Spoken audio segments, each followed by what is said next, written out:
Buenos días a todas y a todos y bienvenidos a este primer debate del ciclo de debates que llamamos Hacia una reconstrucción con mirada de infancia. Esta es una iniciativa impulsada por Save the Children, con la que queremos situar la infancia en el centro del debate sobre la reconstrucción económica y social de este país, ¿no? Desde una perspectiva, que es la que nosotros tenemos, según la cual es obvio que los niños y las niñas no han sido las principales víctimas de la crisis sanitaria hasta el momento, pero con toda probabilidad van a ser las mayores víctimas de las consecuencias económicas y sociales de la crisis que estamos viviendo, si no hacemos nada por evitarlo, ¿no? No es casualidad que la primera de estas mesas de debate esté basada en la educación, ¿no? O como primer tema. A nosotros nos parece en Save the Children que la educación tiene que ser el motor de reconstrucción económico y social. Es algo de pura lógica, ¿no? En cualquier país, ¿no? No puede haber una reconstrucción efectiva, no puede haber una reconstrucción que nos conduzca a ser un país más inclusivo, donde existan mayores niveles de justicia social, pero también donde existan mayores niveles de competitividad profesional, sin que la reconstrucción mire con muchísima atención a la educación, ¿no? Y valore la educación como algo que tiene que estar en el corazón de ese esfuerzo de reconstrucción. Cuando en Save the Children pensamos en reconstrucción, lo hacemos desde una perspectiva que se ha llamado Build Back Better, que fue algo que introdujeron los japoneses en los acuerdos internacionales posteriores a la gestión de grandes desastres, ¿no? Esta perspectiva de reconstruir mejor es la idea de utilizar la respuesta a un gran desastre no solamente para paliar sus efectos más inmediatos, ¿no? Sino también para atender problemas estructurales que existían en la sociedad con el objetivo de hacer esa sociedad más resiliente y abordar las causas de fondo que generan vulnerabilidad, ¿no? Y que, por tanto, preparan a esa sociedad mejor para el futuro, ¿no?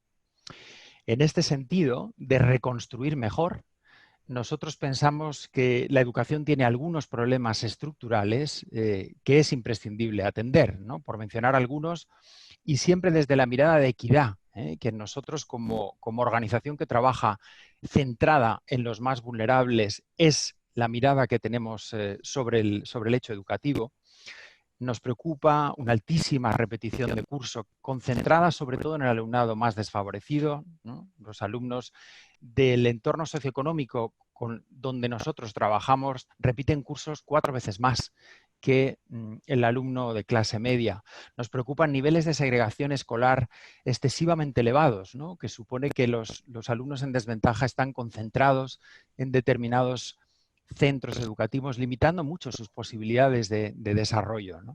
Nos preocupa la tan traída tasa de abandono escolar temprano, porque además también esta tiene una lectura en términos de equidad, ¿no? Los hijos de madres que no llegaron a completar la educación secundaria abandonan la escuela de modo temprano 10 veces más que los alumnos de clase media. Entonces, no es un fenómeno que afecte a todos los entornos socioeconómicos por igual de ninguna manera. Y nosotros hemos estimado que si no hacemos nada para remediarlo en términos de esfuerzo de reconstrucción, esa tasa de abandono escolar temprano puede subir 1,7 puntos en España, teniendo ya una tasa insólitamente elevada, ¿no?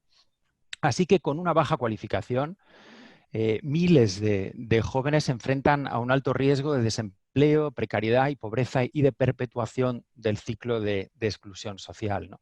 Nosotros pensamos en Save the Children, trabajando para la infancia. Tenemos que ser optimistas, creemos en la reconstrucción como una oportunidad magnífica de atender estos problemas estructurales. Creemos que la educación tiene que ser completamente prioritaria en el plan de reconstrucción, transformación y resiliencia que se plantea tener este país, y que tiene que ser prioritario en términos de la ubicación de los fondos europeos que han llegado o que van a llegar a nuestras manos, ¿no?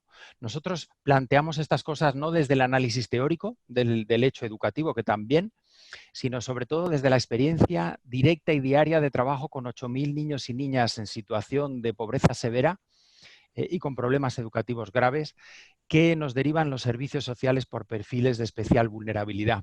Nosotros tenemos la certeza de que la única estrategia capaz de romper el ciclo de transmisión de la pobreza de padres a hijos para estos niños y niñas es la educación, ¿eh? Y por eso queremos que esté en el corazón de la reconstrucción. Por eso también no solo hemos planteado esta mesa como la primera del ciclo de debates, sino también hemos pedido que estén en ella personas pues con una trayectoria muy, muy prolongada y muy significativa de compromiso con la educación, ¿no? Queremos agradecer la presencia entre nosotros de todos ellos. El primero de Alejandro Tiana, secretario de Estado de Educación. También de Javier Imbroda, consejero de Educación y Deportes de la Junta de Andalucía. Xavier Bonal, catedrático de Sociología de la Universidad Autónoma de Barcelona y director del Grupo de Investigación sobre Globalización, Educación y Políticas Sociales de la misma Universidad Autónoma de Barcelona. Nélida Zaitegui es maestra, pedagoga, fue directora, inspectora de Educación y responsable de Innovación educativa en el Gobierno vasco y hoy preside el Consejo Escolar de Euskadi. Y también Andrea González, que es estudiante de Psicología en la Universidad de Valencia y preside la Confederación Estatal de Asociaciones de Estudiantes, CANAE, ¿no? Entonces yo creo que somos muy afortunados de tener a estas personas hoy entre nosotros en un momento de absoluta efervescencia educativa. Han liberado este espacio para poder tener un diálogo con nosotros sobre las cuestiones clave que afectan a la educación en este momento de enorme desafío para el país. Unas pinceladas sobre cómo vamos a enfocar este debate, ¿no? La metodología. Vamos a dedicar primero 60 minutos al debate entre los ponentes, que vamos a estructurar a partir de 5 preguntas que voy a hacer yo. La voy a dirigir a uno de los ponentes, pero los demás tendrán la oportunidad de hacer sus aportaciones sobre ese mismo tema durante unos minutos. Vamos a dedicar 12 minutos a cada uno de estos 5 temas, ¿vale? Si pedimos que las intervenciones sean breves, como de 3 minutos, con las ideas esenciales, porque yo creo que tenemos además una audiencia experta, con lo cual podemos ir muy directamente al grano, ¿no? Después tendremos 15 minutos en donde todas las personas que estáis asistiendo podéis lanzar vuestras preguntas. Y ahí os animo a proponerlas desde ya en el chat, ¿no? Tenéis un icono en la parte inferior de la pantalla que pone chatear. Si entráis en él, vais a encontrar ahí la posibilidad de introducir vuestras preguntas. También podéis decir a quién queréis dirigírselas y vamos a intentar responder todas las que podamos en un plazo breve, porque son 15 minutos nada más, ¿vale? Y después de ese debate más abierto, pues cerraremos ya la sesión, ¿no? Pero antes de empezar y para entender también cuál es el sentir de la sala, entre comillas, aunque sea una sala virtual, queremos lanzar una pregunta, ¿no? Una pregunta a todos vosotros, ¿no? Entonces, si la tecnología funciona, vais a ver aparecer en la pantalla ahora una pregunta que queremos que todos respondáis, ¿no? La vamos a responder y al finalizar la sesión veremos estadísticamente cuál ha sido la respuesta más elegida. Podéis, compañeros, ahí la tenéis, ¿no? La pregunta es, tras esta crisis, ¿el sistema educativo español será más equitativo e inclusivo que hoy? ¿Seguirá exactamente igual? ¿O será menos equitativo e inclusivo que ahora, ¿no? Os pido que señaléis la respuesta que os parece más la que pensáis vosotros y que enviéis la respuesta. Al final de la sesión conoceremos el resultado. Dejamos un momento para responder.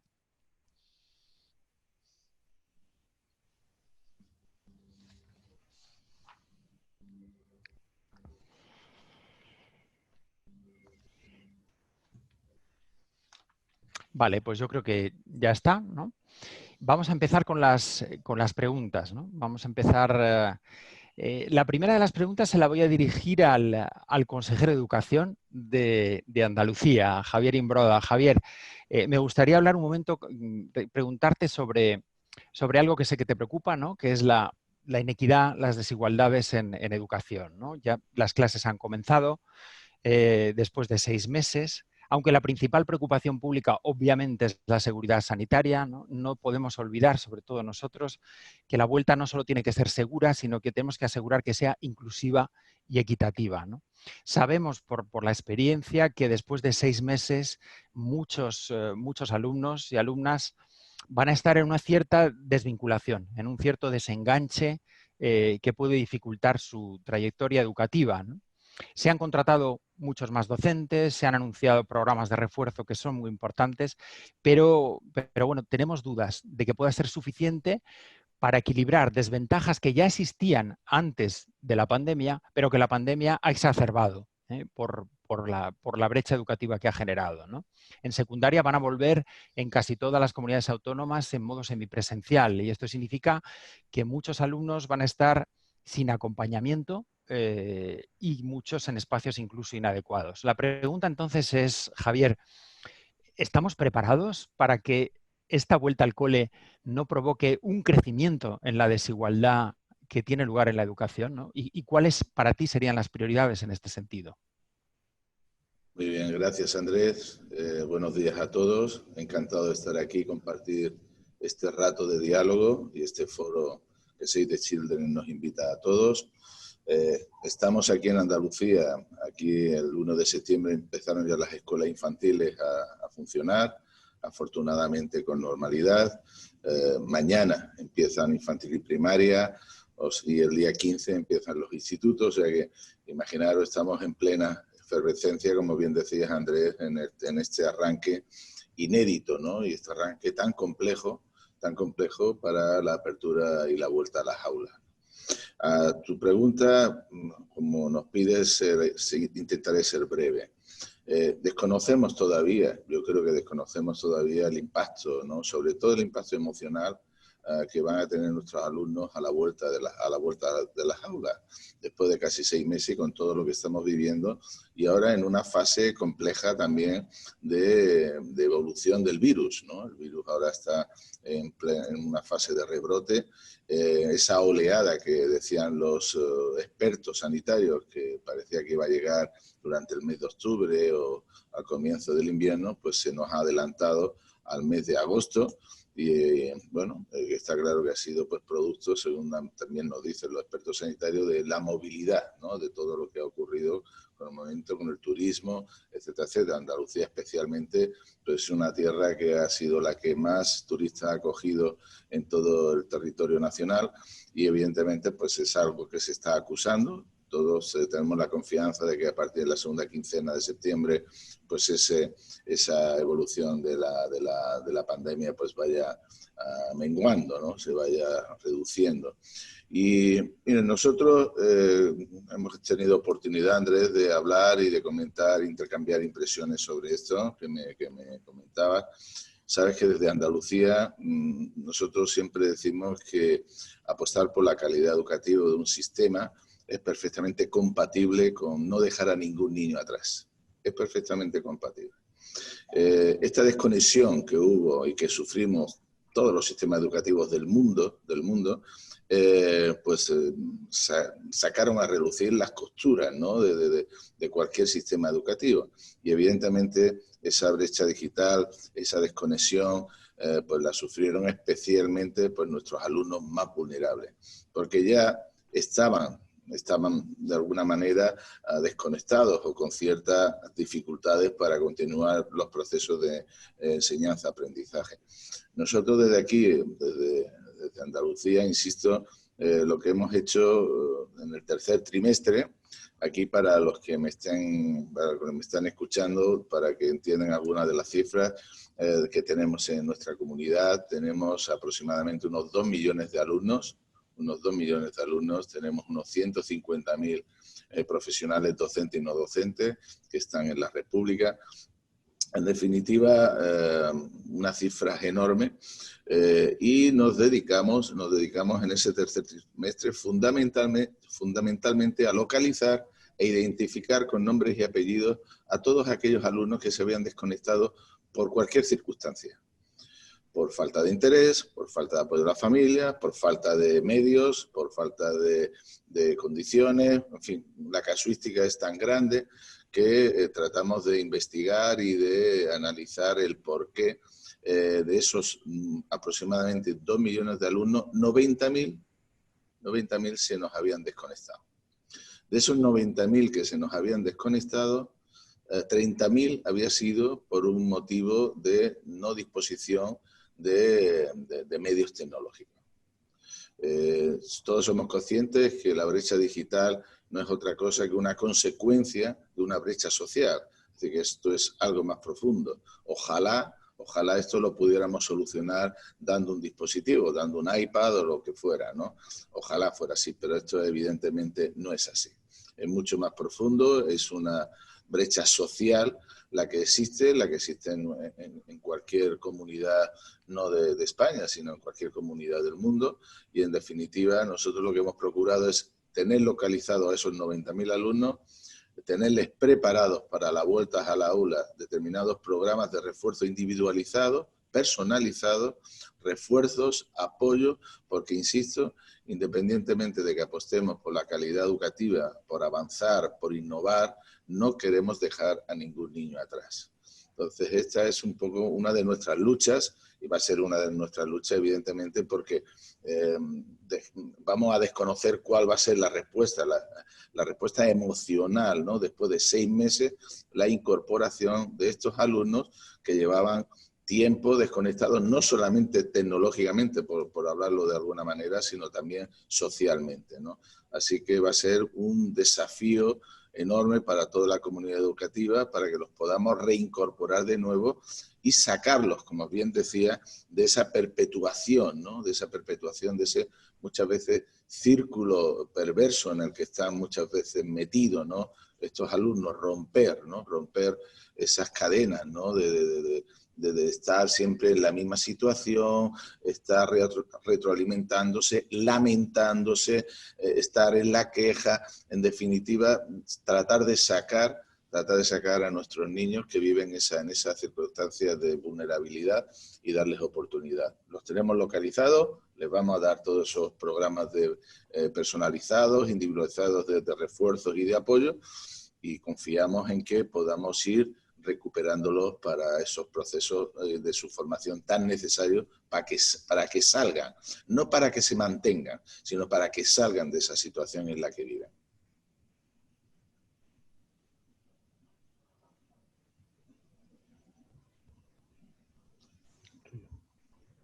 No tengo yo. Vale, perdonad que no estaba silenciado. Javier, muchas gracias. Javier se refiere a la importancia de los programas de refuerzo educativo y una recuperación emocional inicial después de lo ocurrido. Los demás ponentes, ¿creéis que hay alguna otra medida, algún otro aspecto especialmente prioritario, ¿no? Además de esto, para intentar corregir desigualdades?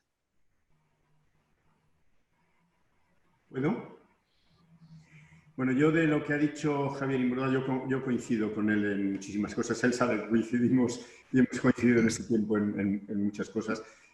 A mí hay un aspecto que me parece de especial interés, que es, en la línea de lo que él decía, revisar los sistemas de lo que hemos llamado siempre orientación en términos generales, y yo añadiría seguimiento de estos casos. O sea, las escuelas no hemos tenido hasta ahora normalmente una actuación específica en eso, porque era como que los alumnos que necesitaban orientación venían, estaban ya allí, por tanto se les atendía, y ahora hay que hacer una tarea de seguimiento y de ir a buscarles y demás. Y eso que Javier ha dicho, y que lo ha dicho rápidamente porque nos has pedido brevedad, yo creo que exige puesta en marcha de mecanismos que permitan hacerlo, y a eso no estaba nuestro sistema tan acostumbrado. Y a mí este es un aspecto que me parece que es muy importante.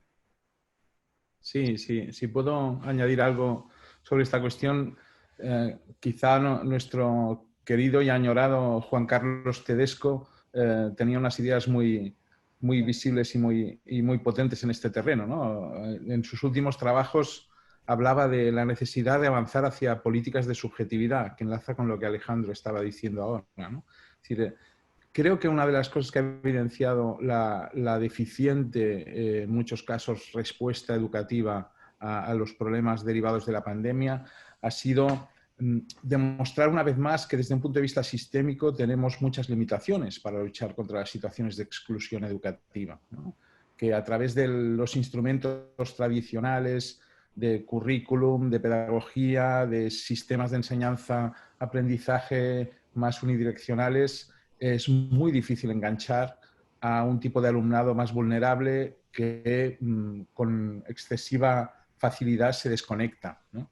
Juan Carlos Tedesco nos hablaba de esta idea, de decir, bueno, ¿cómo podemos traducir en el terreno sistémico la posibilidad de atender subjetividades, que quiere decir atender proyectos específicos para cada alumno o alumna, que cada alumno o alumna encuentre sentido a su paso por la educación y a su experiencia educativa? Y para eso él hablaba de proyecto, de confianza, de generar relaciones de confianza entre profesorado y alumnado especialmente, y de narrativa, ¿no? Porque decía que la competencia narrativa y la capacidad lingüística en este terreno era un tema absolutamente fundamental, ¿no? Bueno, la reflexión viene simplemente sobre las limitaciones de lo sistémico para dar respuesta a situaciones que necesariamente han generado un tipo de problemáticas que son muy específicas en cada entorno social, ¿no? Y creo que ahí también, cuando hablabas, Andrés, antes de esta idea de reconstruir para mejor, es algo que deberíamos preguntarnos. Es decir, ¿cómo vencemos según qué rigideces del sistema que no son capaces de dar respuesta en situaciones límite como la que hemos vivido? Sí, bueno, yo añadiría algunas cosas estando de acuerdo con lo que los tres habéis dicho. Creo que nos encontramos en un momento que cómo damos respuesta, porque puede haber unas cosas muy macros, ¿no? Y yo creo que el papel lo aguanta todo y los grandes discursos están muy bien y cuáles son nuestras metas, pero el tema es cómo eso lo llevamos a las manos y cómo se concreta en cada clase y en cada centro. Entonces yo creo que ahí es pasando de lo macro a lo meso y a lo micro. Yo creo que ahí hay elementos importantes que habría que ver, ¿no? Entonces, en este momento creo que, en primer lugar, bajando a lo micro, hay que reparar los daños y hay que ver cómo llega cada niño, cada niña, qué necesidades tiene, hacer un poco de rehabilitación, entre comillas, ¿no? También entiendo que en este momento hay que dotar al alumnado y sobre todo al más vulnerable, que es el que quizá ha sufrido más esta situación, de estrategias de aprendizaje. Estrategias para aprender, tanto presencial como online. Entiendo también, porque ha sido una de las quejas que ha salido por el profesorado, por lo menos con el que yo he hablado, de que el alumnado no tiene una autonomía personal, pues hay que incidir muchísimo en trabajar la autonomía personal, la autorregulación, la autoorganización, todas esas cosas que nos van a llevar a tener otros resultados académicos como corresponde a alguien que justo a aquellos que más lo necesitan y para los que la escuela es esencial, porque quizá otros lo tengan en otros entornos, pero hay un tipo de alumnado para los que la escuela es esencial y la escuela tiene que responder a esto bajando a lo micro, ¿no? Crear rutinas de pensamiento y marcos conceptuales de capacidad, de yo puedo, de todo esto es posible, pero no solamente en el alumnado. Esos marcos conceptuales, esos marcos mentales, tienen que ser compartidos por las familias y por el profesorado. Y luego creo que en este momento hay otro tema importante, porque esto no se trata de volver a lo mismo, sino ir a aquellas cosas fundamentales que posibiliten un aprendizaje y un éxito del alumnado. Y aquí el tema de la lectura, de la expresión oral, escrita, es fundamental porque es el medio para todos los demás aprendizajes. Yo creo que muy bien las políticas educativas, muy bien todo lo que se ha dicho, pero bajemos al centro, bajemos a las manos y esto cómo se concreta, ¿no? Cómo se realiza en el día a día de las escuelas.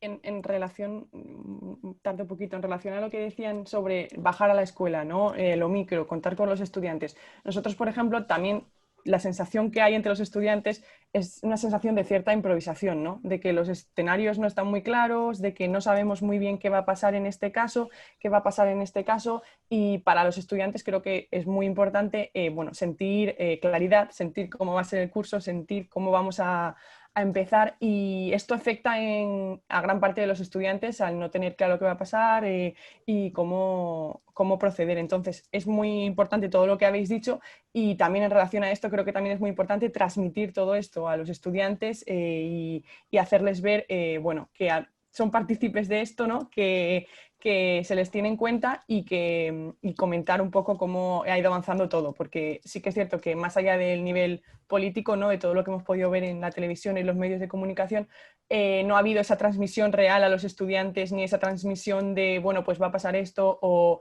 qué opináis, cómo creéis que esto va a afectar. Entonces, claro, de cara al inicio de curso escolar, aunque ya vamos un poco tarde, pero sí que creo que es un tema importante y que se está dando también mucho a nivel de instituto, pero que no hay una coordinación real de, bueno, pues vamos a hacerlo más a nivel global. Muchas gracias por la brevedad y la claridad de vuestras respuestas. Me gustaría pasar al segundo tema, ¿no?, que tiene que ver con la inversión en educación, que sin duda es completamente crítica, ¿no? Nuestro sistema educativo enfrenta esta crisis después de haber sufrido años de recortes educativos importantes, ¿no? Estamos en un gasto educativo del 4,2% del PIB, está por debajo de la media europea, y la propia Comisión Europea nos viene avisando año tras año de que nuestra inversión en educación como país es baja, ¿no? Bueno, llegan 140.000 millones procedentes de fondos europeos para la reconstrucción y en principio, bueno, tiene que ver con la transición verde, la transición ecológica y también una transición digital. ¿Habrá lugar para la educación en todo esto? Porque la oportunidad es gigantesca, ¿no? Y el volumen de recursos también lo es. Xavier, te pregunto directamente a ti, ¿no? ¿Tú crees que va a ser prioritaria la educación en estas políticas de recuperación? Y si es así, ¿qué 2 o 3 medidas son las que tú crees que son más estratégicas a la hora de destinar la inversión que pueda existir para educación? Debería serlo. No parece que haya sido central en la agenda política hasta ahora, desgraciadamente, porque creo que cuando se empezaron los debates de forma urgente tras el cierre escolar, bueno, y la declaración del estado de alarma en general, hubo clara una reconstrucción inevitable y necesaria, evidentemente, en torno a la salud pública y también desde un punto de vista social y económico. Pero la educación ha tardado en entrar en la agenda. Ahora llegaron algunos miles de millones a repartir entre comunidades, pero tenemos que tener muy claro, por ejemplo, que que la educación tiene un gasto cautivo muy elevado, que es el gasto en profesorado, porque estamos ante un sector muy intensivo en mano de obra.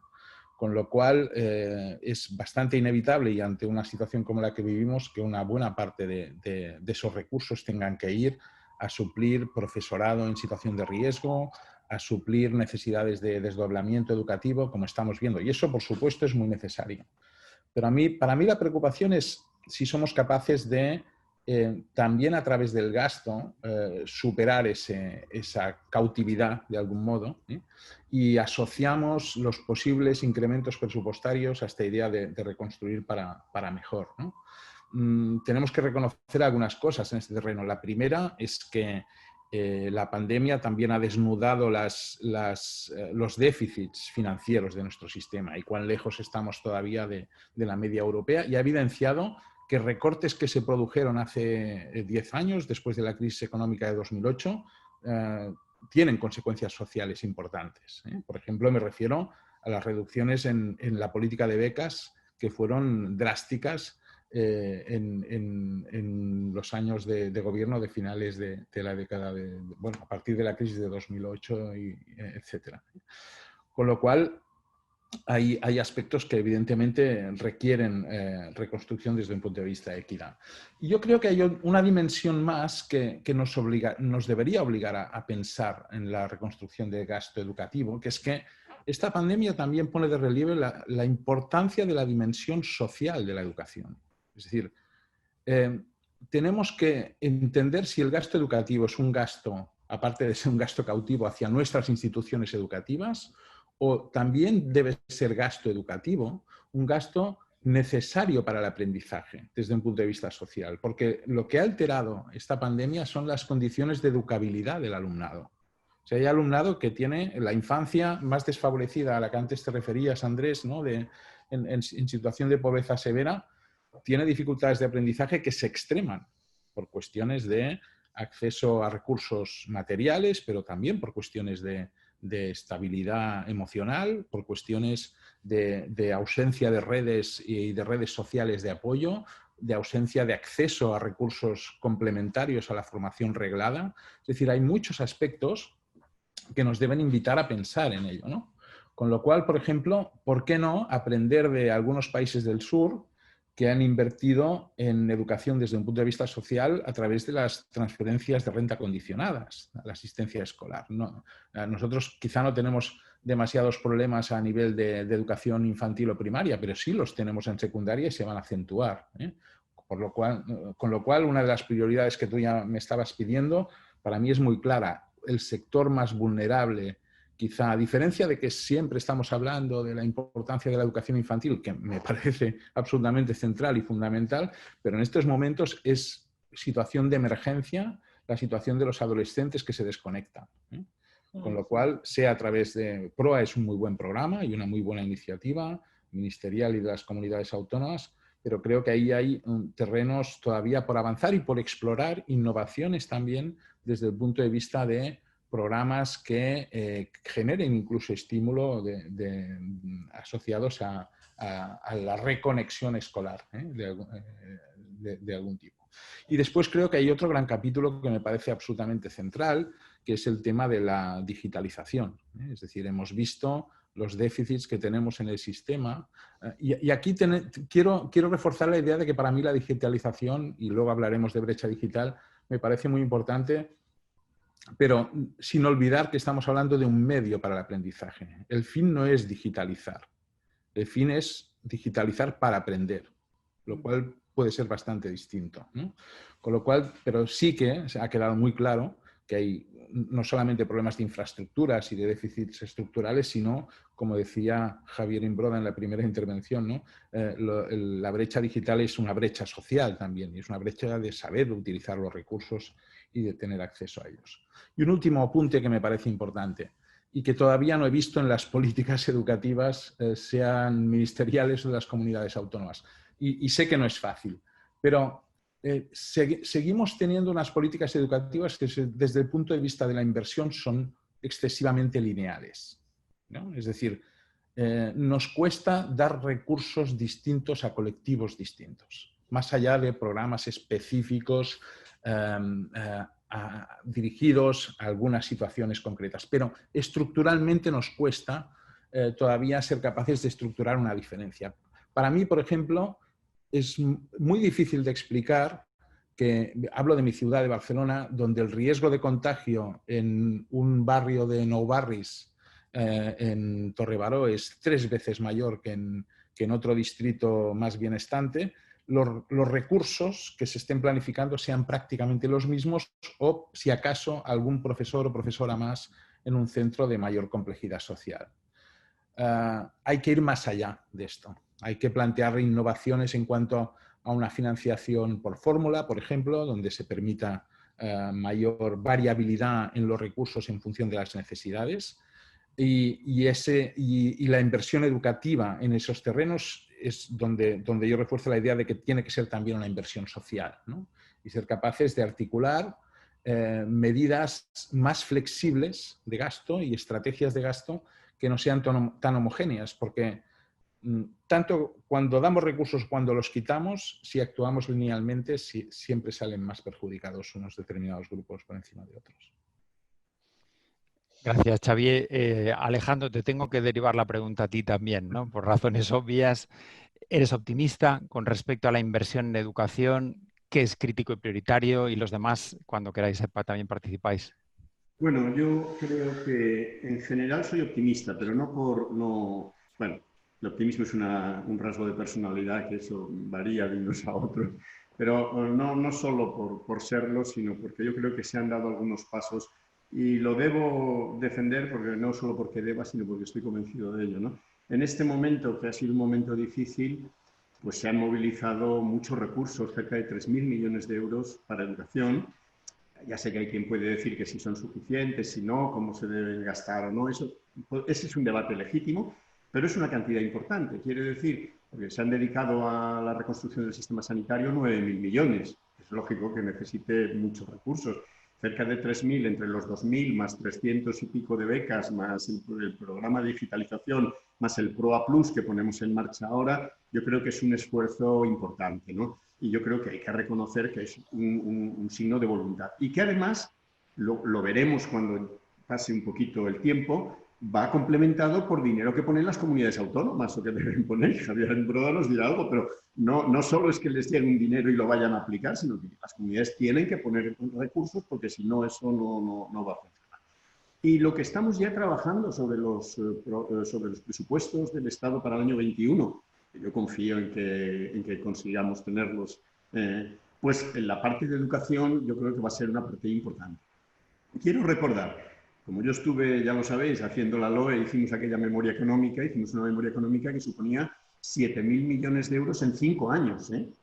Entonces, lo digo para comparar, y aquello se vio como un gran logro, ¿eh? Entonces, es verdad que estamos en un momento en que hay unas pugnas muy grandes por el uso de los fondos, porque claro, todo tiene su impacto, y los ERTES, y el ingreso mínimo vital y tal, y claro, yo no voy a decir, la educación es importantísima, pero yo sé que hay otras necesidades sociales que también lo son, y hay que buscar algo que equilibre. Y los planes de reconstrucción europeos que hemos empezado a diseñar, yo os puedo asegurar que estamos todavía en conversaciones, negociaciones internas, externas, pero que hay una parte importante de educación. O sea que yo confío en que si tenemos presupuestos y hay acuerdo europeo, hay el básico, pero hay que desarrollarlo, yo creo que vamos a ver un incremento en educación notable. Yo creo que se puede ver, confío. Y soy optimista, digo, no porque confíe en vacío, sino porque veo que los movimientos van en esa dirección. Ahora, dicho esto, y sin ánimo de prolongarme mucho más, la pregunta que planteaba Xavier o la reflexión que hacía es totalmente pertinente. ¿A qué vamos a dedicar esos recursos? O sea, ese es el elemento clave. ¿Dónde ponemos la prioridad?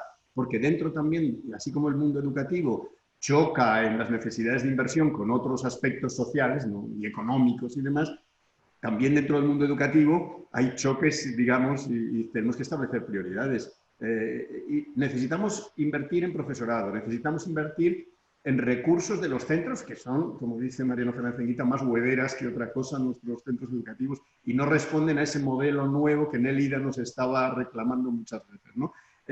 Necesitamos invertir en programas como el PROA Plus o el que sea, necesitamos invertir en becas, es decir, hay un montón de necesidades y entonces también tendremos que ver eso, cuál es la prioridad, pero en relación con las posibilidades de obtener más recursos, yo confío en que sí, sinceramente, no en vacío, sino confío en que sí. Y en cuanto a las prioridades, pues tendremos que debatirlo y llegar a acuerdos para ver cómo reconstruimos el sistema. Reconstruir es una palabra que tiene un sentido interesante, pero hay cosas que es reconstruir sobre algo que existía y otras es construir sobre cosas que no existían tampoco, ¿no? Bien. Yo creo que por tiempo esto tenemos que cortar aquí y pasar al siguiente tema, ¿no? Me gustaría hablar un poco pues de la brecha digital, ¿no? Si hemos visto, Andrea, te voy a preguntar a ti primero, ¿no? Desde luego, si algo ha demostrado el cierre de los centros educativos en términos de desigualdad, seguramente es el valor de la educación presencial y las dificultades de asumir la educación a distancia por toda la sociedad, ¿no? Las familias que atendemos desde los programas de Save the Children, cuando comenzó el confinamiento, les preguntamos y un 39% no tenía ni acceso a Internet ni ningún tipo de dispositivo, ¿no? Un 39%, ¿no? Entonces, también sabemos que la dotación de tecnología y en la formación del profesorado en los centros que atienden al alumnado más desfavorecido y en la enseñanza pública en general es menor que en otros contextos, ¿no? Y además que la brecha cultural y educativa, ¿no?, que tienen los padres de los niños de estos contextos, pues hacen difícil un acompañamiento educativo en casa en un modelo a distancia, ¿no? Andrea, me gustaría preguntarte qué papel crees tú que tiene lo digital, ¿no?, en un sistema educativo que sea más equitativo, ¿no? El problema es cerrar esa brecha digital. Xavier ya se ha referido a ello, ya ha hecho una afirmación muy clara al respecto antes, ¿no?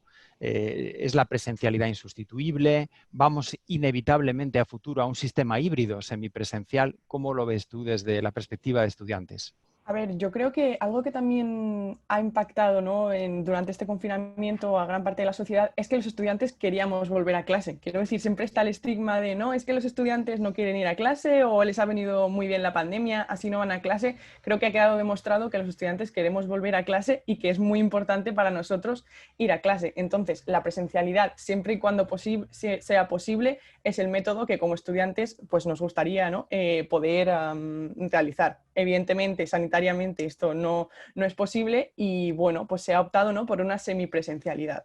Pero la semipresencialidad creemos que tiene que ser un buen tándem entre ambos modelos y lo que ha pasado, ¿no?, durante el final de este confinamiento es que quizá la semipresencialidad ha sido como un reflejo directo de lo que se hacía de forma presencial al online.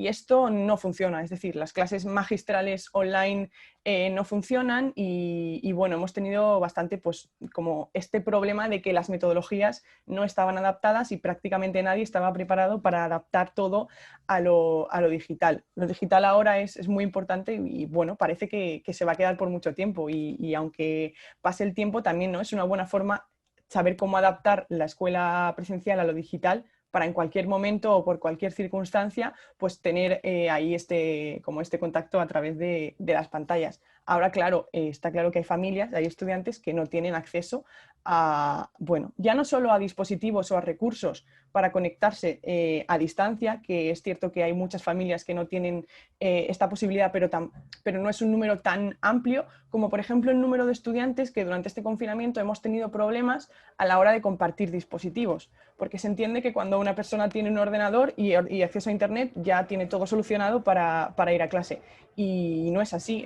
Hay estudiantes que tienen que compartir con sus hermanos, con sus padres, horarios de clase. De hecho, yo mismamente durante el confinamiento se me rompió el ordenador y tuve que compartir con mi hermana el otro y teníamos que rompernos la cabeza porque teníamos clase a la misma hora y solo teníamos un ordenador y mis padres también lo necesitaban y fue un caos. Entonces, sí, ya ha sido bastante problemático para muchas familias que ya tenían pues, ¿no? teléfonos móviles o un ordenador, acceso a Internet, también lo ha sido y muy drásticamente para esas familias que directamente no tenían acceso a Internet. Y lo dicho, no es todo el acceso a los dispositivos, es también, bueno, aspectos como hablábamos, ¿no? de la brecha cultural. Hay determinadas familias que no se pueden permitir apoyar educativamente a sus hijos, ¿no? desde casa porque no pueden. Y también porque no se les ha enseñado a hacerlo. Me refiero, durante el confinamiento hay muchas familias que no sabían usar las plataformas virtuales, no sabían cómo utilizar el correo electrónico y esto también es algo que, pues que no se le ha enseñado, ¿no? a las familias y a los estudiantes. Es cierto que las competencias digitales, bueno, nos hacen falta a todos, ¿no? O sea, siempre está de más, pero durante esta pandemia hemos visto que hay, bueno, que hay falta de formación en muchos aspectos y en gran parte del profesorado y en otra gran parte de las familias, porque no se les ha enseñado nunca y era pues nuevo para ellos. Entonces, los estudiantes lo que dicen sobre esto es que, pues es que hemos tenido que usar 25 plataformas en vez de una, es que podrían haber puesto todo junto, mis padres no lo entendían, las plataformas se caían siempre. O sea, creo que las plataformas es un tema que ha estado ahí como muy en el eje de todo. Creo que hace falta invertir también en esto, en los propios institutos o a nivel estatal, a nivel autonómico, pero que las plataformas, por ejemplo, no han funcionado. Y hay estudiantes que han estado 1 mes, 2 meses, incluso todo el confinamiento, sin contacto con algunos de sus profesores.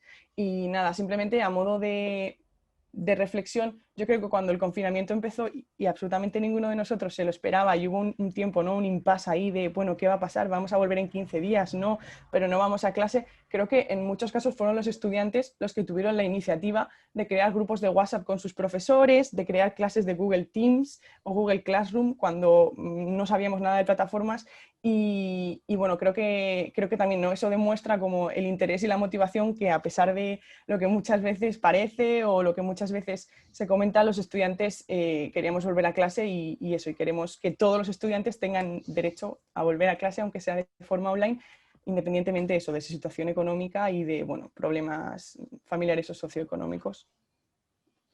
¿Qué opináis los demás? ¿Qué perspectiva tenéis al respecto?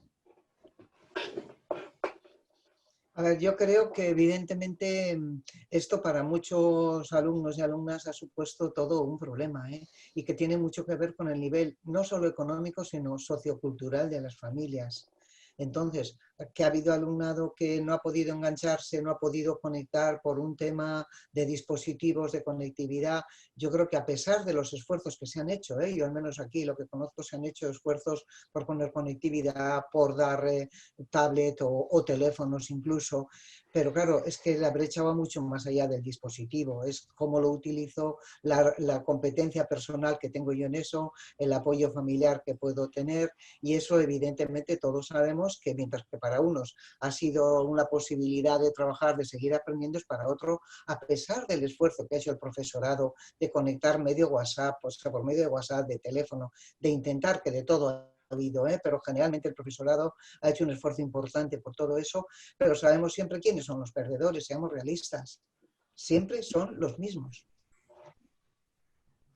Sí, yo sí, nada, muy brevemente. Creo que también aquí hay una cuestión, creo efectivamente que el tema de la brecha digital es más un problema de software que de hardware, ¿eh? Es relativamente fácil para las políticas repartir dispositivos o dar conectividad, a pesar de algunos problemas de distribución que ha habido en algunas comunidades autónomas. Pero fuera de eso, creo que el problema es fundamentalmente, como señalaban tanto Andrea como Nelly, es tema de usos, etcétera. Pero aquí creo que tenemos que tener en mente que no es fácil pasar de 0 a 10, por decirlo así, en 2 días, ¿no? No podemos pasar de un sistema que sí que tenía cero es injusto, es decir, tenía cierto nivel de digitalización, pero todavía insuficiente, a un sistema que necesita tanta digitalización en el contexto social actual, ¿no? Con lo cual yo creo que ha habido iniciativas interesantes, pero he echado de menos cómo podía ser la enseñanza offline también en una situación como la que hemos vivido. Es decir, cómo hacemos uso de otros recursos de aprendizaje para familias que, incluso a pesar de que les demos conectividad, no tienen familiaridad con el dispositivo. Con lo cual, radio, televisión, reparto de materiales a través de servicios sociales de ayuntamientos. Ha habido iniciativas interesantes, creo que sería muy importante que las conociéramos bien y que además pudiésemos evaluar hasta qué punto han sido eficaces para mantener la conexión y el contacto con los alumnos. Y eso me parece algo importante. Un apunte sobre esta idea de evaluar. Creo que estaría muy bien también que las administraciones hicieran un esfuerzo ahora en intentar evaluar, que todavía no tenemos ningún instrumento para hacerlo objetivamente, qué ha ocurrido en estos meses, qué ha ocurrido con la pérdida de aprendizaje. Quizá tengamos tiempo de hablarlo después, pero este me parece un tema muy importante. Javier, ¿querías comentar algo?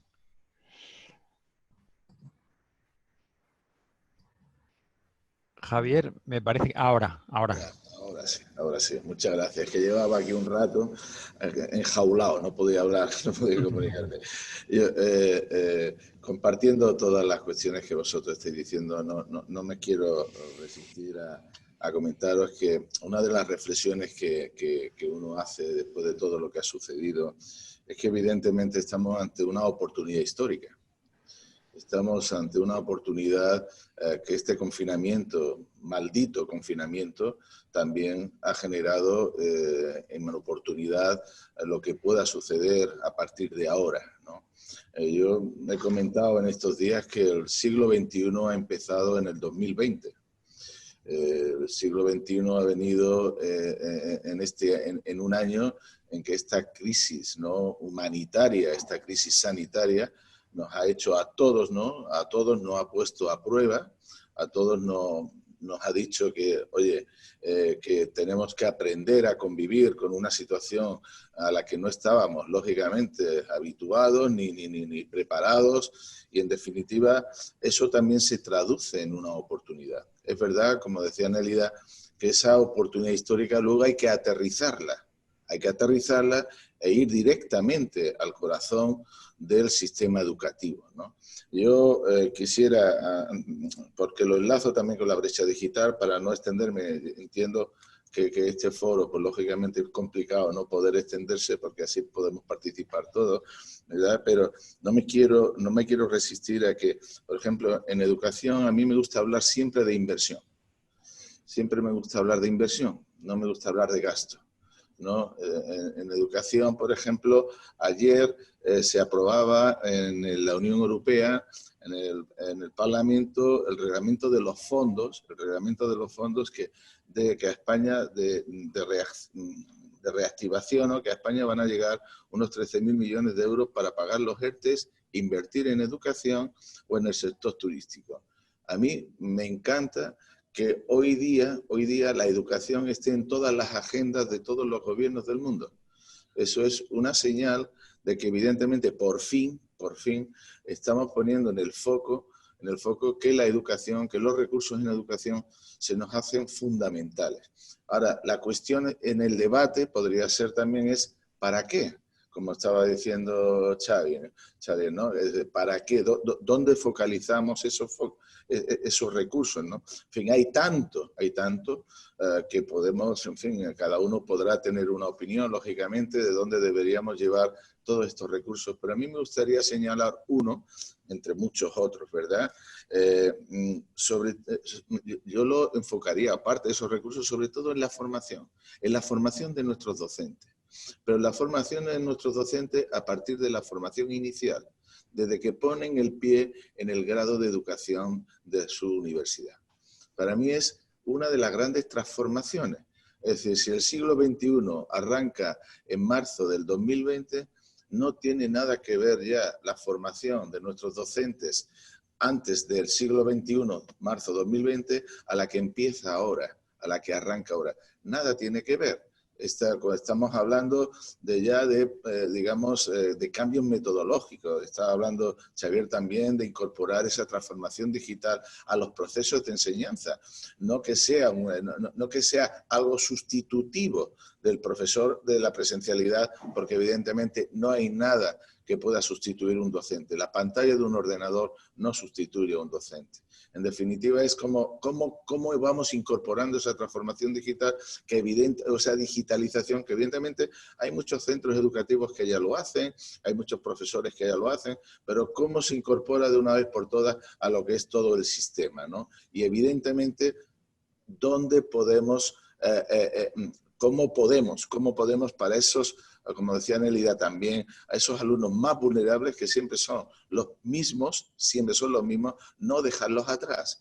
Una cuestión también, le decía a Andrea, que esa brecha digital se produce en muchas ocasiones porque efectivamente no se tienen los medios, pero a mí también me gustaría ver también el interés por aprender, el interés por querer superar, ¿no? En determinadas situaciones. No siempre ser receptores, no siempre tener una actitud receptora de que me vengan a mí a enseñar porque yo no tengo los medios. Y es cierto que esto ocurre, pero a mí también me gustaría ver una actitud reactiva ante una situación tan complicada como esa. Yo quiero aprender, quiero tener ese interés.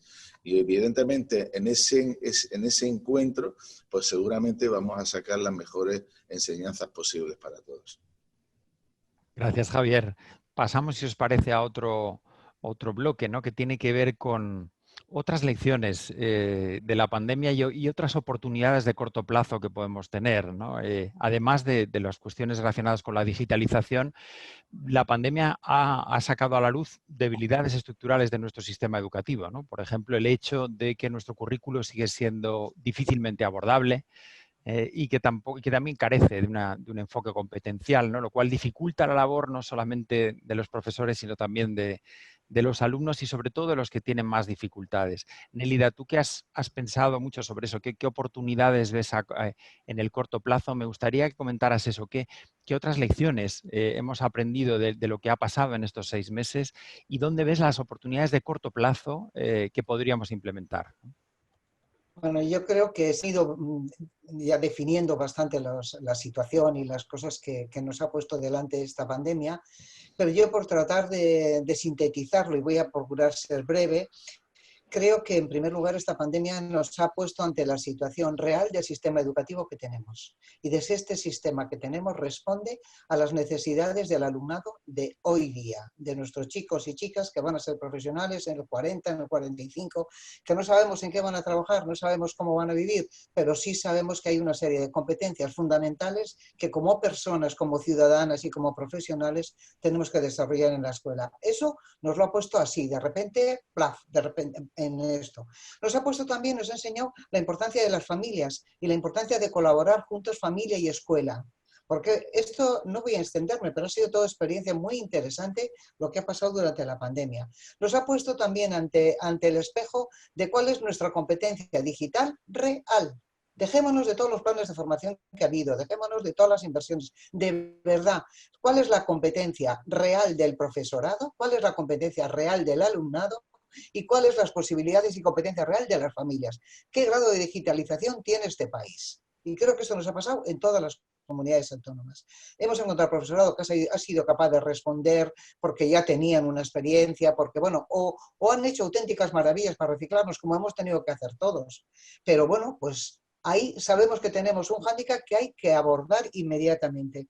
Nos hemos encontrado, porque cuando ahora Javier hablaba del alumnado reactivo que no está interesado, a mí me da mucho miedo, Javier, perdóname, poner el error o poner la responsabilidad en el alumnado y no en qué situaciones de aprendizaje y qué posibilidades les estamos ofertando, porque ahí es donde está el problema. Es que necesitan para de verdad estar estimulados, para que de verdad esto tenga sentido, para que de verdad yo tenga interés por aprender, ¿no? Creo que no quiero poner el acento o la culpa o la responsabilidad, sino creo que es el propio sistema el que tiene que responder a eso como sistema.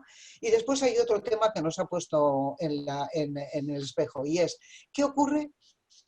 ¿Cuánto es autónomo nuestro alumnado? Lo decía Andrea hace un momento. ¿Cuánto de autónomo es nuestro alumnado para aprender? Porque la enseñanza no es para enseñar, es para que el alumnado aprenda. ¿Cómo aprende el alumnado hoy, aquí y ahora? Aprenden de manera totalmente diferente y a veces desde la escuela seguimos enseñando como hace 20 años, cuando resulta que el receptor que tenemos enfrente aprende de otra manera. Entonces, ¿cómo aprende el alumnado? Y cómo tenemos que dotarles de estrategias para que el aprendizaje sea online, sea presencial, pero tienen que saber, porque no es igual aprender en una clase presencial que online, y tampoco es igual enseñar dando una clase como la estuvieras dando en clase con una cámara y dando una clase y que la alumna, que no, que el aprendizaje online tiene unas características, Andrea me hace así con la cabeza, totalmente diferentes a la que tiene un aprendizaje presencial. ¿Qué ocurre? Esto nos ha puesto, y ahora me preguntas, ¿cómo solucionamos esto?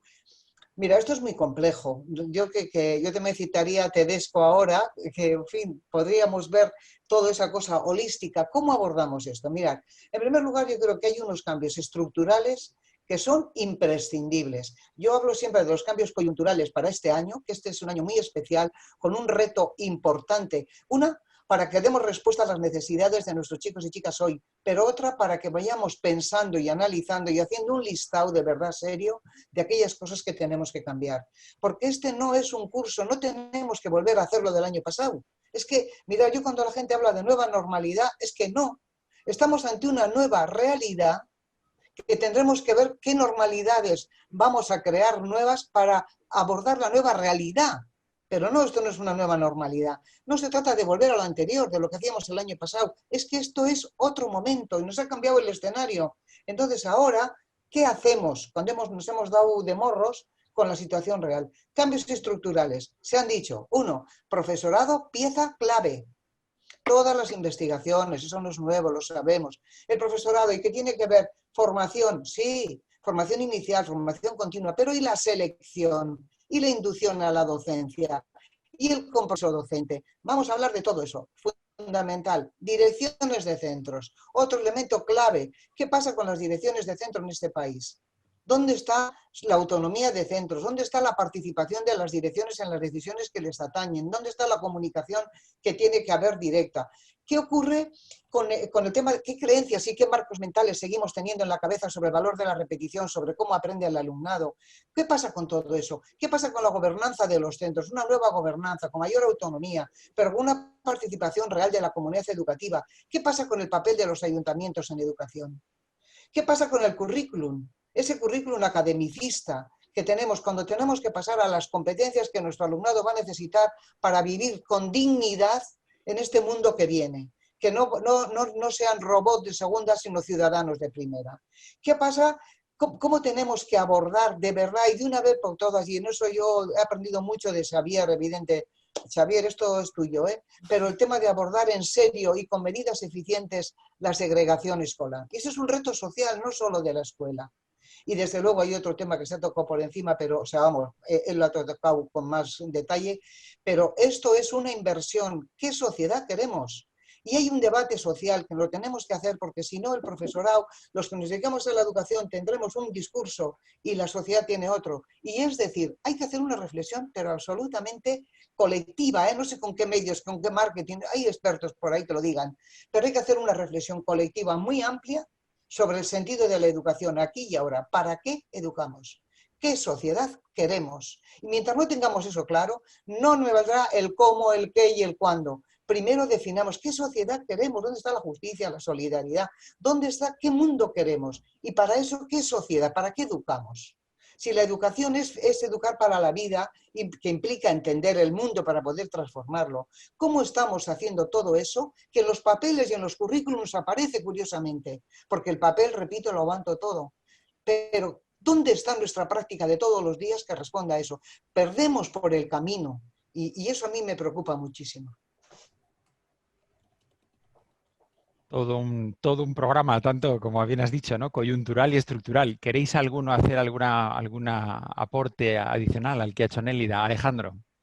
Sí, bueno, yo le agradezco a Nélida toda esta intervención porque la verdad es que yo creo que pone el foco en cosas muy importantes. Aquí, a lo largo de lo que estamos hablando, yo creo que vemos varios planos, ¿no? Uno es el plano de lo sistémico y otro es el plano de la actuación educativa en los centros educativos, en la acción entre profesores y estudiantes, etc. Y en cada uno de ellos habíamos identificado una serie de carencias, porque algunas de las cosas que dice Nélida no son de ahora, fruto de este momento, sino que son cosas que ya veníamos identificando, pero en este momento se nos han puesto además de manifiesto algunas de ellas con una nueva luz y nos ha obligado a realzar algunas de ellas, de tal manera que algunas de las discusiones que teníamos cambian de sentido. Yo por lo menos así lo entiendo. Y voy a poner solo un ejemplo. Los resultados que ha habido este año con la EBAU, que se está haciendo ahora la EBAU extraordinaria, ¿no? Bueno, pues resulta que ha habido un porcentaje sustancialmente más alto de alumnos que aprobaron y se presentaron a la EBAU, y una EBAU que ha tenido los resultados porcentuales de aprobados similares a los de otros años. ¿Lo que está pasando ahí? Yo creo que es para reflexionar. Hay quien lo soluciona muy fácilmente. No, porque han sido más fáciles, porque tal, porque no sé qué, porque tal. Bueno, yo creo que es un asunto para reflexionar. Y eso es solo un detalle, porque esto pasa con otras cosas.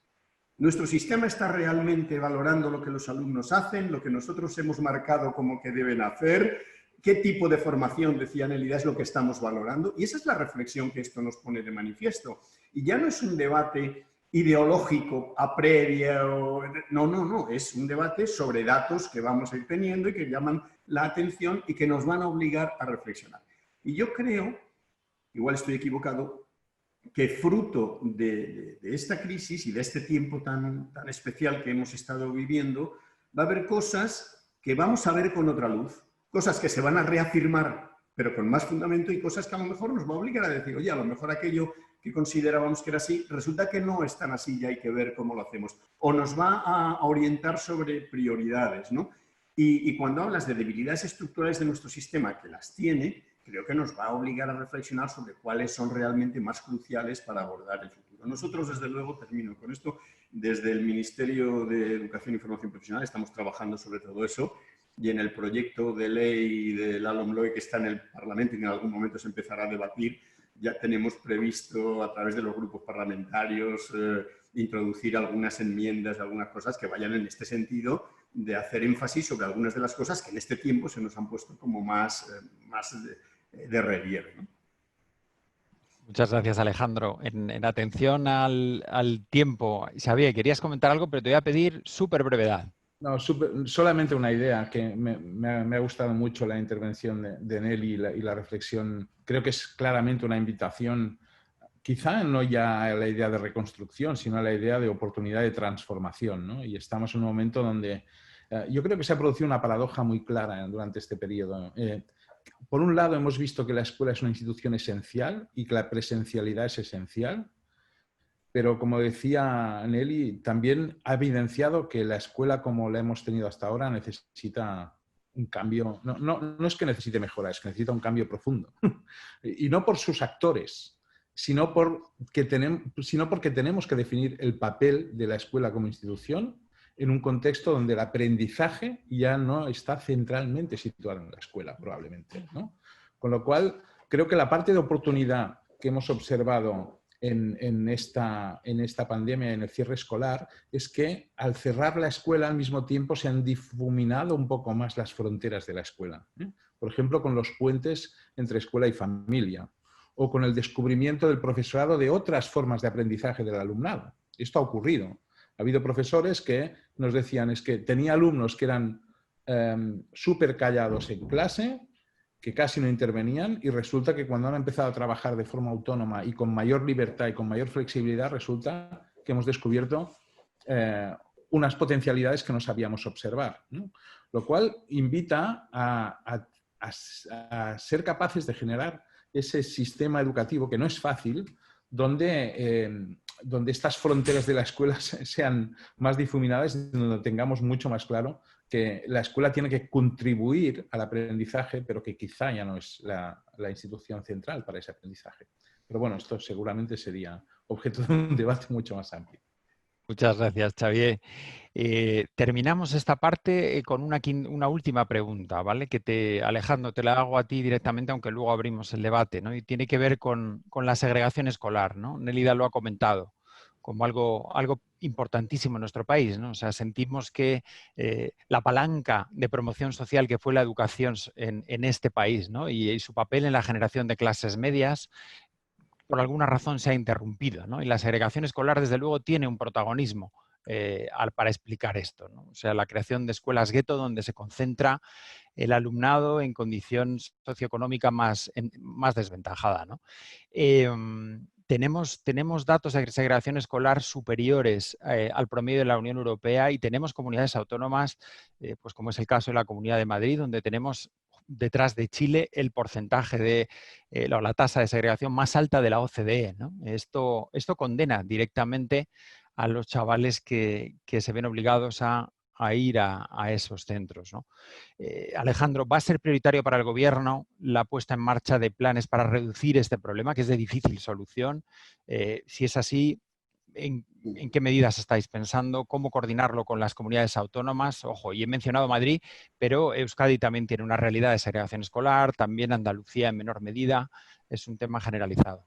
Sí, este es un problema que no tiene que ver con la crisis ahora. Cuando empezó el confinamiento, los centros eran los que eran, por tanto, ni se ha agudizado ni se ha disminuido, porque los centros ya tenían su composición, sino que es una cosa que viene de más atrás. Y es una historia compleja. A mí personalmente me ha interesado muchísimo, he estudiado mucho sobre eso y he intentado escribir. Antes Xavier no compito, pero la verdad es que es un tema muy, muy relevante. Es un tema muy relevante porque yo recuerdo que empezó a darse muchas vueltas a este tema en los primeros años del siglo, 2005, tal, como efecto de la inmigración, fundamentalmente. Entonces el debate se centró en las escuelas gueto de población inmigrante. Yo creo que eso difuminó y desvió un poco la atención de un fenómeno que era más profundo, que tenía más raíces, y yo creo que el tiempo nos ha ido llevando a ese foco, ¿no? Y se han hecho estudios muy interesantes, vosotros lo habéis mencionado, Andrés, tú lo has mencionado, que habéis hecho estudios de mucho interés sobre eso, tanto en general sobre algunas comunidades autónomas, Madrid, País Vasco concretamente, y la verdad es que es un asunto de gran interés. Yo creo que cuando hablamos de segregación escolar, es verdad que tenemos unos índices de segregación escolar más altos de la media de la Unión Europea. Es verdad que no estamos entre los países peores. Yo creo que lo primero que hay que hacer es situar dónde está el asunto. Lo que pasa es que los datos que hay, aunque fueran incluso menores que la media de la Unión Europea, deben ser corregibles. Porque es que si no, lo que estamos haciendo es, digamos, reforzar en el sistema educativo el condicionante social del origen social sobre la igualdad real, la equidad, la igualdad de oportunidades, etcétera, etcétera, ¿no? Por tanto, más allá de eso, es un asunto que preocupa. A mí me ha interesado mucho lo que ha estado trabajando durante estos años el Síndic de Greuges de Cataluña, porque la verdad es que han hecho unos estudios magníficos y son los primeros que se han acercado a datos un poco reales y han puesto de manifiesto qué es lo que está pasando realmente, ¿no? Entonces, es un problema general del sistema, pero que se concentra de distinta manera en distintos tipos de centros, en distintas comunidades, y que se da en todas las redes escolares. Ojo, porque es que no es que sea una segregación entre redes, sino también dentro de las redes. Y por tanto es un problema que se da en los centros. Es verdad que no repartidos por igual, pero que se da en los centros y que por tanto hay que tratar de una manera más global, ¿no? Cataluña puso en marcha una serie de medidas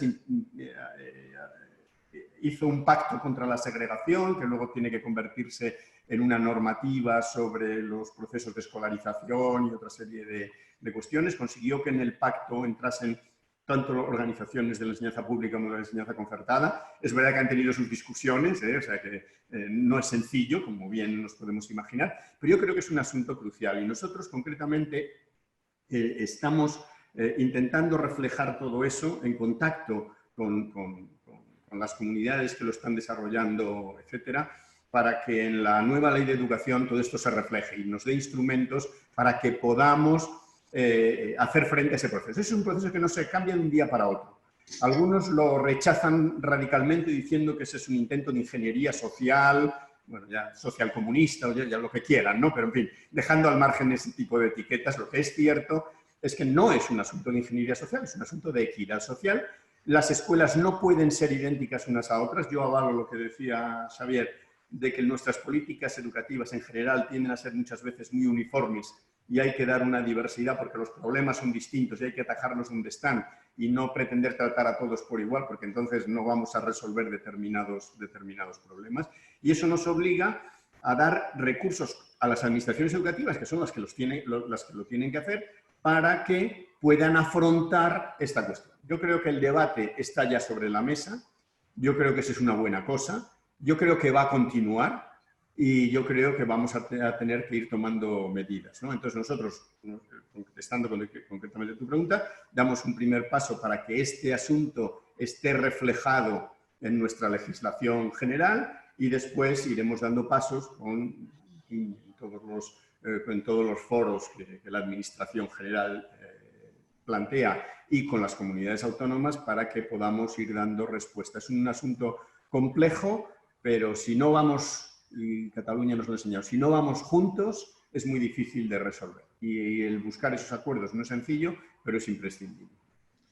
Yo quería comentar, si me permites, Andrés, claro, compartiendo todo lo que estáis comentando, incluido el apasionado comunicación de Nelly, de cómo nos ha dicho pues su pensamiento, que comparto mucho ese pensamiento y el de Xavi, en fin, de lo que estáis comentando aquí. Efectivamente, compatibilizar esos cambios estructurales con cambios coyunturales es desde luego uno de los grandes desafíos que vamos a tener en este tiempo. Es decir, porque muchas veces podemos pensar o cambiamos estructuralmente o tomamos algunas medidas coyunturales que puedan de alguna manera ayudarnos a ir evolucionando en este sistema educativo que ya nada tiene que ver con el que hemos conocido hasta ahora. Es decir, tenemos que ir de alguna manera combinando, compatibilizando ese cambio estructural con medidas, digamos, coyunturales que nos ayudan y que nos permiten a seguir avanzando en esta dirección.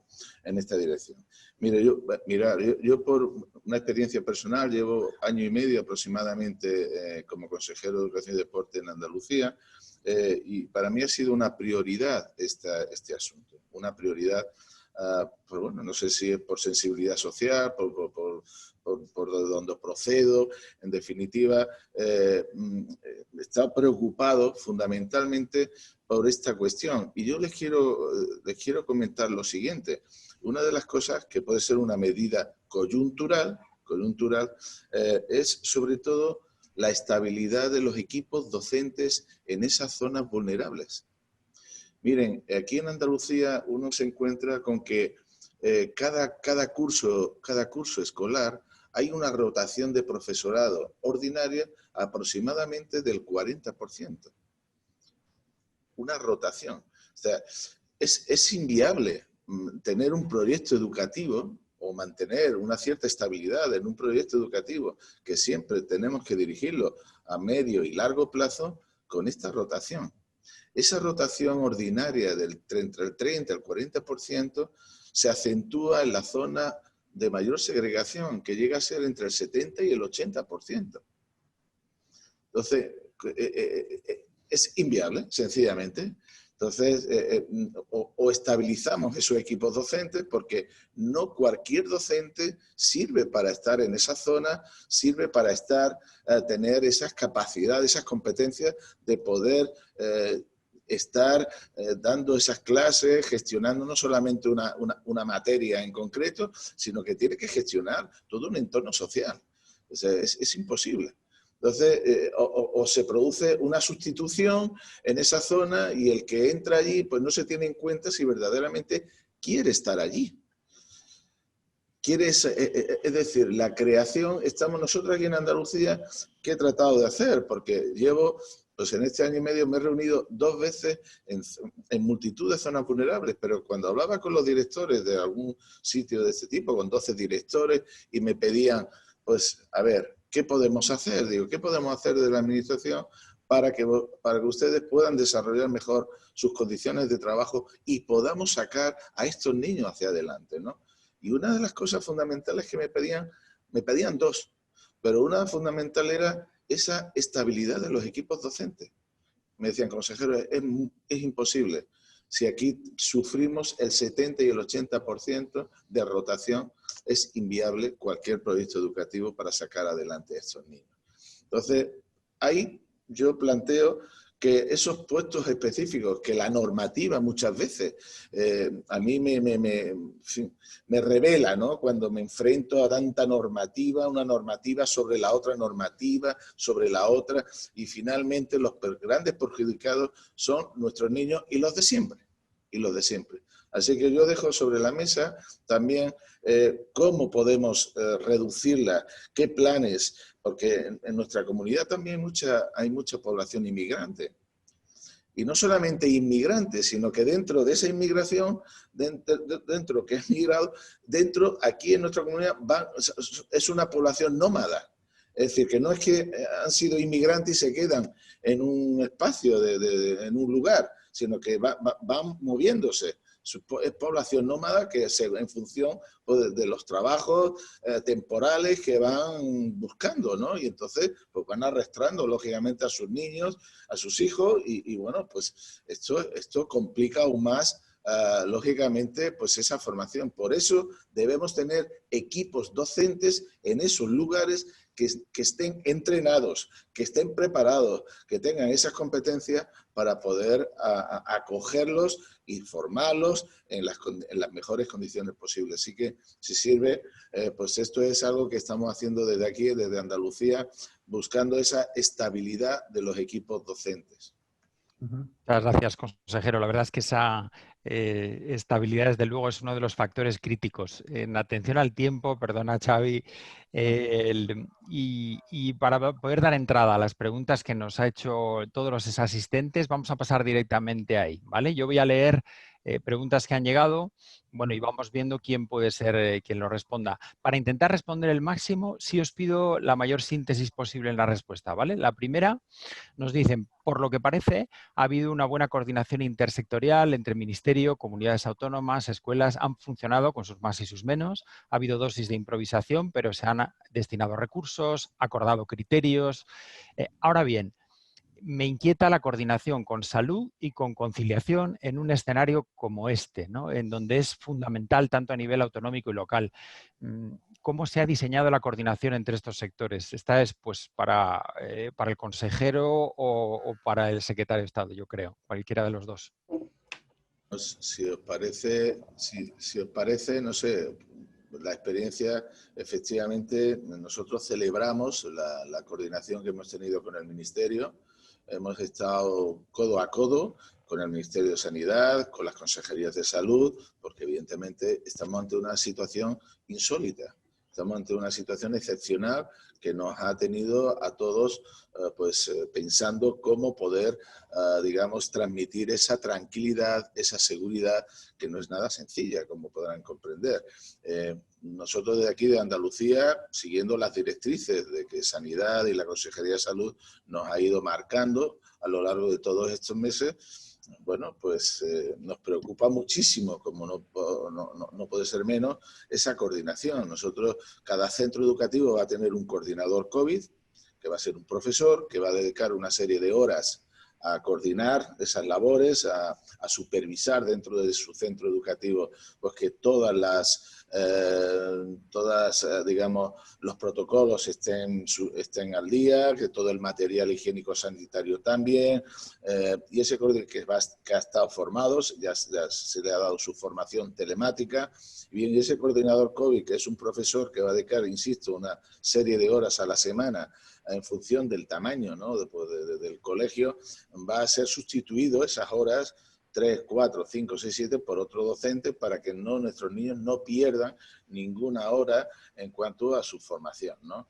Bien, este coordinador COVID lo que va a estar es vinculado a un enlace sanitario del centro de salud más próximo, en el cual, pues bueno, pues de alguna manera cualquier duda, cualquier cuestión pueda ser resuelta en cualquier momento.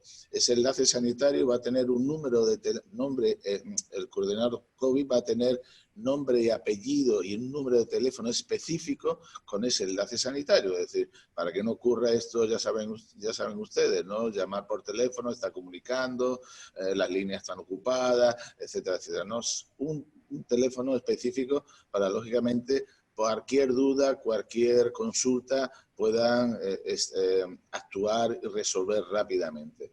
Bien, en caso de un positivo que se pueda dar, que se va a dar, lógicamente, en alguno de los centros, pues estar totalmente interconectado y ya será salud pública, a través de ese enlace sanitario, quien tome las decisiones. Es decir, bueno, hará la trazabilidad, ¿no?, de ese positivo, pues un aula, 2 aulas o el propio centro, ¿no? Esto ya no tenemos un problema educativo, lo que tenemos es un problema de salud pública, ¿no? Y en definitiva será salud pública quien decida, pues, qué hacer en ese momento. Los protocolos están ya todos organizados, está todo el mundo organizado, los centros educativos tienen su coordinador COVID, todos tienen sus enlaces sanitarios, sus números de teléfono y saber qué hay que hacer en cada momento.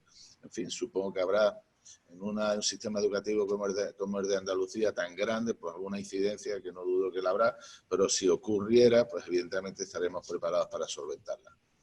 Muchas gracias, consejero. La segunda pregunta es, ¿cómo afecta a la desigualdad educativa el hecho de que cada comunidad autónoma regule, establezca criterios y dote de medios sin haber unos mínimos comunes en todo el territorio, ¿no?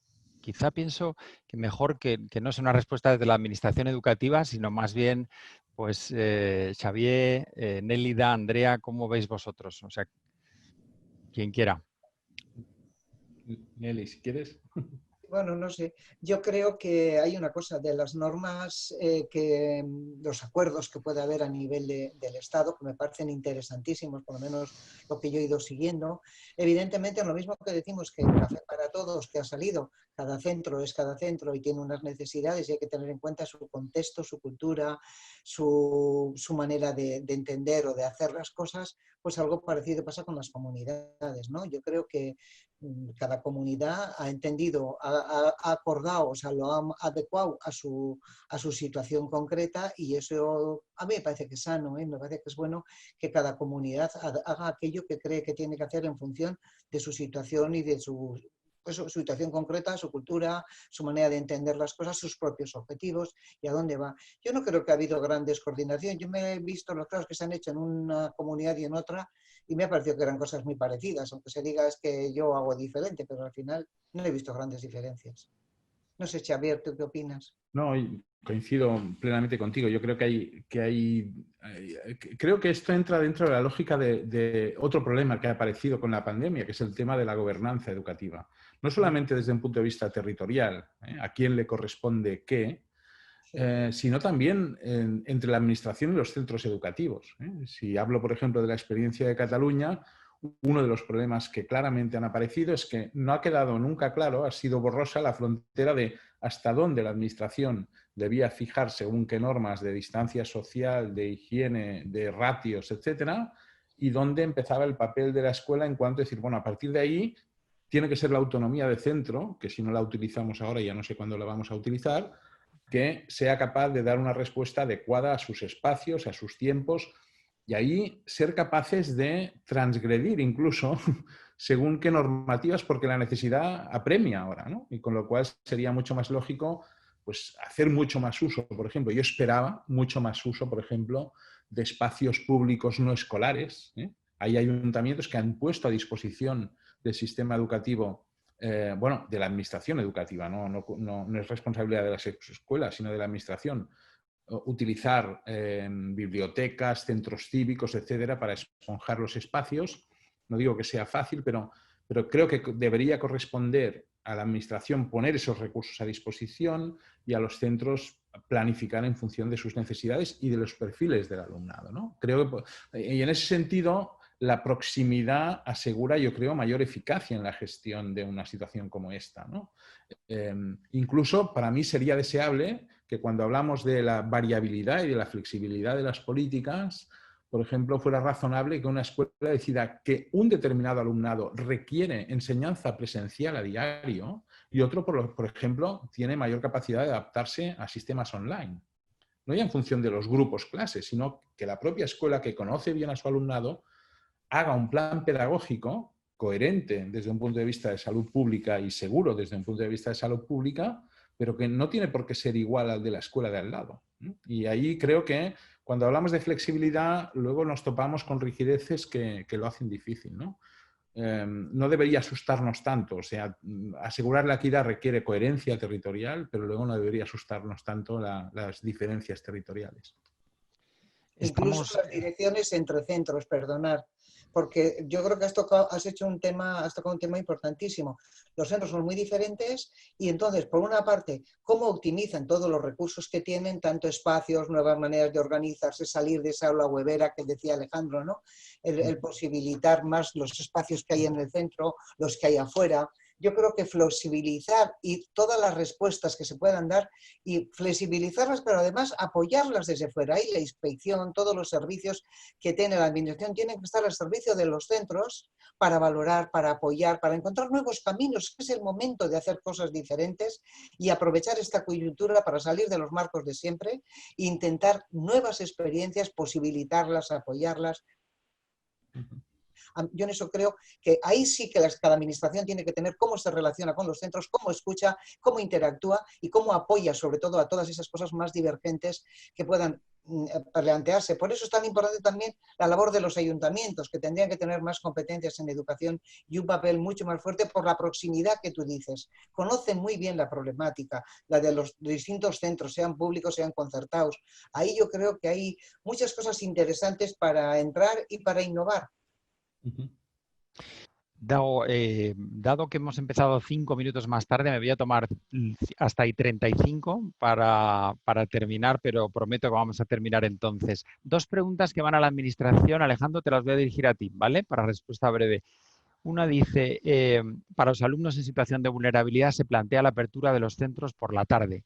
¿Qué va a suceder con la educación informal, el refuerzo escolar y la conciliación? Esta es una. Y la otra es, para no dejar a nadie atrás, ¿qué propuestas tiene la Administración para hacer frente al gasto educativo que las familias más vulnerables tienen que hacer en la cuesta de septiembre? Son fáciles en 2 minutos, Alejandro. Sí, no, ya veo, es muy sencillo de responder. Bueno, la primera es todo lo que es educación informal, refuerzos, etcétera, extraescolares, etcétera.